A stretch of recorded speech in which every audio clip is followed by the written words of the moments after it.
Hello guys and welcome to Albania. We are back in Albania and this time we are in Berat.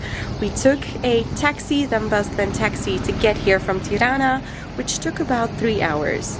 This is how it went. Our flight arrived in Tirana in the morning. We took a taxi to the bus station for 23 euros and waited for the bus to fill up and take off. The direct 2.5-hour bus to Berat cost us 5.50 euros per person and the taxi to our hostel another 6 euros. And now we are staying at the beautiful Maya hostel. They have an event going on tonight, going to the yearly beer festival, which we happen to be around for.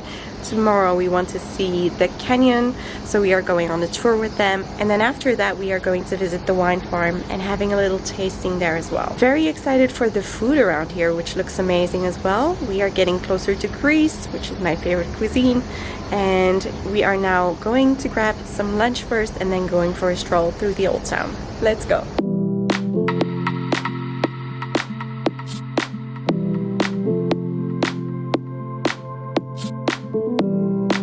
My best friend recommended me to stay at Maya Hostel, which was located perfectly, and we had a beautiful, spacious private room with an ensuite and a balcony. The balcony looked out on the old fortress and the 1,000 windows that the city is known for. The Ottoman architecture gives the city its charm.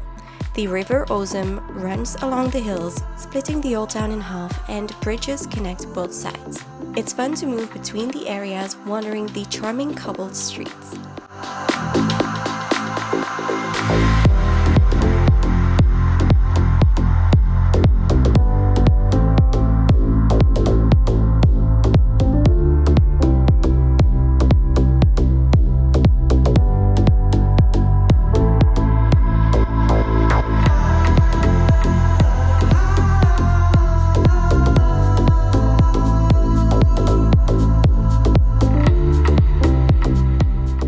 We are on our way to a bar with a beautiful view, local beer and good wine, and some really cheap cocktails as well.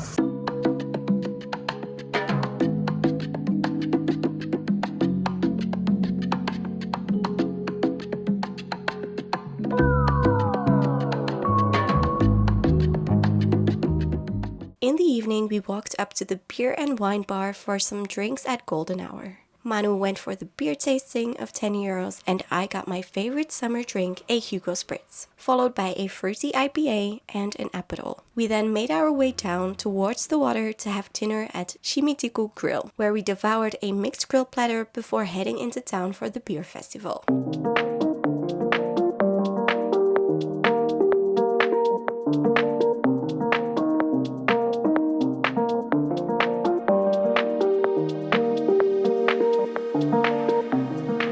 This was a huge local party and we loved experiencing the local dance and music.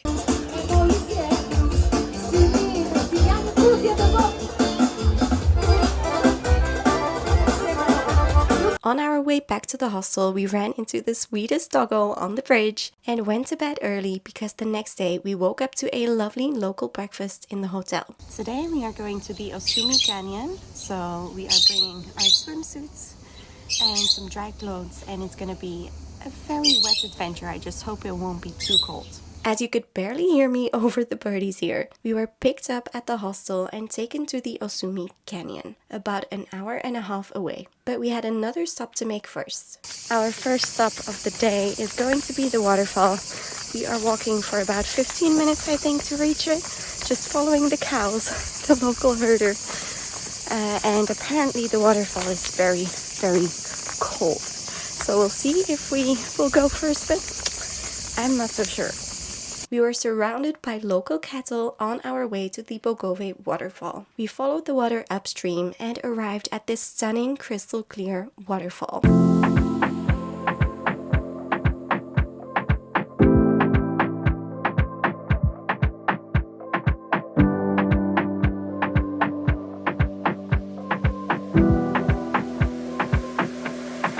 We grabbed a drink afterwards before we continued our way to the canyon.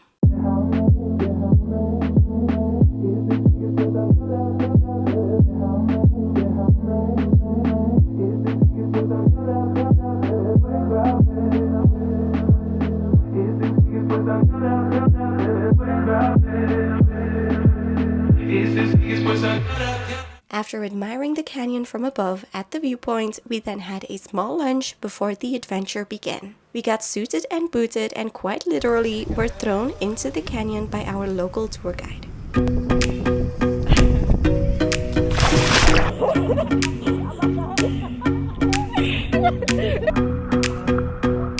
Since the water was quite low in the summer, we then floated and walked through the breathtaking canyon. There were even a few fun jumps along the way.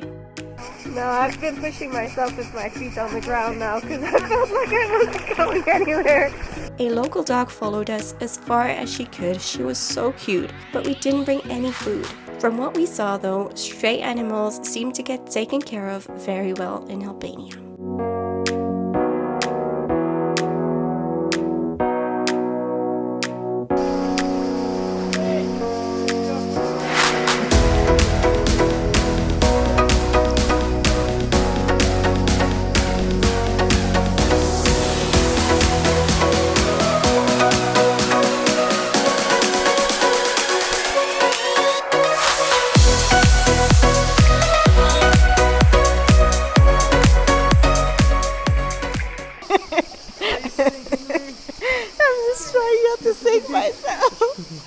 I'm running the ground. Running ashore.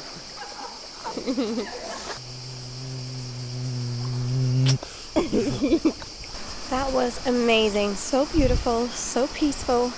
But now we have to walk back out of the canyon. A bit of a steep climb, but it'll be nice to warm up a little bit because now we did cool down eventually, but we weren't cold at all during the whole thing.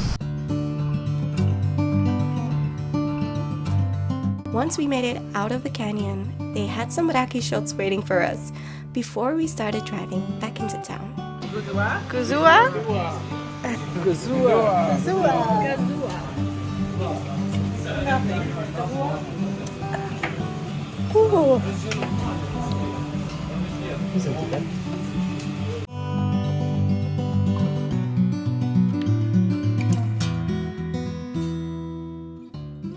Alright, activity 1 of the day is done and now we are ready to go try some wine and rakia at a beautiful winery at Alpeta Winery. We were picked up by a taxi and drove through the gorgeous landscape towards Alpeta Winery. This is a family winery that began in 1991 after the fall of communism, when they received 3.4 acres of land, some already planted with vineyards. In 1994, they started producing small batches of wine and raki from their own grapes, experimenting over the years, especially with the rare local grape, the Pulis. As more and more visitors came, they wanted to stay longer to enjoy the peaceful village and the beautiful views. So they expanded, now offering a guest house and a restaurant with dishes made from local ingredients. A true farm-to-table experience. They also offer guided hikes and walking tours.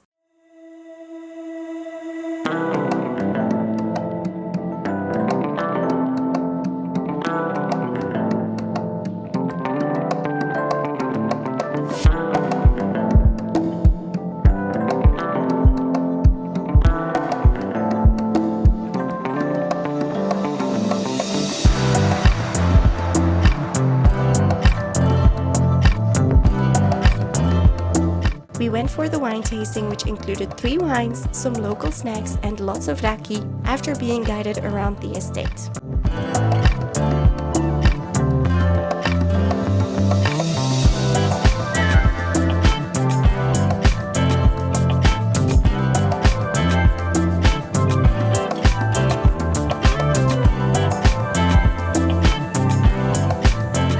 In the end, we didn't end up liking the wine farm as much as we thought we would.